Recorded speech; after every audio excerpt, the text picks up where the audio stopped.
BNP নেতাকর্মীদের ভিড় বাড়ছে, যতই বেলা গড়াচ্ছে ততই এই মাঠে বিএনপি নেতাকর্মীরা ধীরে ধীরে আগমন করছেন। বিশেষ করে যারা দূর দূরান্ত থেকে বিভিন্ন উপজেলা থেকে তারা চট্টগ্রামের এই পোলো গ্রাউন্ড মাঠে তারা আসতে শুরু করেছেন।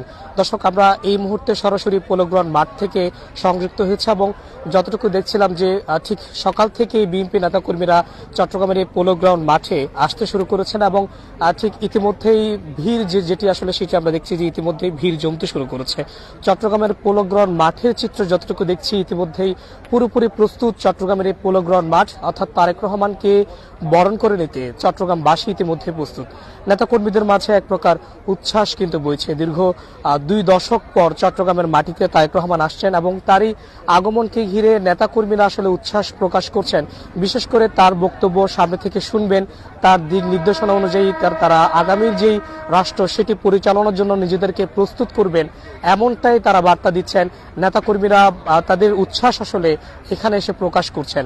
আমরা তাদের সাথে কথা বলেছি, তারা বারবারই বলছেন যে দীর্ঘ 2 দশক পর চট্টগ্রামের মাটিতে তারেক রহমান আসছেন এবং তার এই আগমনকে ঘিরে নেতাকর্মীরা আসলে বেশ উচ্ছ্বাসিত এবং তারা বলছিলেন যে তারেক রহমান প্রথম দেশে আসার পর উই হ্যাভ এ প্ল্যান বা আই হ্যাভ এ প্ল্যান যে কথাটি বলেছিলেন সেটা আরো খোলাসা করবেন এবং তার পরিকল্পনার কথা জানান দিবেন। ইতিমধ্যেই দেখছি যে 7x100 ফিটের যে মঞ্চ সেটিতে নেতাকর্মীরা উঠছেন এবং তারা পরিদর্শন করছেন, ছবি তুলে এই মুহূর্তটিকে ধরে রাখার চেষ্টা করছেন। অর্থাৎ তাদের মধ্যে এক প্রকার আনন্দের আমেজ কিন্তু বইছে। সবকিছু মিলিয়ে আসলে আমরা দেখছিলাম যে আজকে সকাল থেকেই আইন শৃঙ্খলা রক্ষাকারী বাহিনীদের যে কঠোর তৎপরতা সেটিও কিন্তু বিরাজ করছে। আইন শৃঙ্খলা রক্ষাকারী বাহিনীদের সদস্যরা ইতিমধ্যেই যতটুকু দেখছিলাম যে তারা মাঠের চারপাশে আসলে অবস্থান নিয়েছেন। মাঠের চারপাশে তারা সেনাবাহিনী এবং পুলিশ, একই সাথে গোয়েন্দা সংস্থার বিভিন্ন প্রশাসনের কর্মকর্তারাও আসলে এখানে এসেছেন, তারা পরিদর্শন করছেন। যতটুকু দেখেছিলাম যে আমরা এই যে আশেপাশে যে ভবনগুলো রয়েছে সেখানেও আইন শৃঙ্খলা রক্ষাকারী বাহিনী উপর থেকে আসলে মনিটরিং করবেন, ড্রোনের মাধ্যমে আইন শৃঙ্খলা রক্ষাকারী বাহিনী আইন শৃঙ্খলা পরিস্থিতি আসলে তারা পর্যবেক্ষণ করবেন। আর সবকিছু মিলিয়ে আজকে 7:30টায় চট্টগ্রামের মাটিতে তিনি আসবেন এবং আজকে রাতেই চট্টগ্রাম রেডিসন ব্লুতে একটি কার্যক্রমে অংশগ্রহণ করার কথা আছে।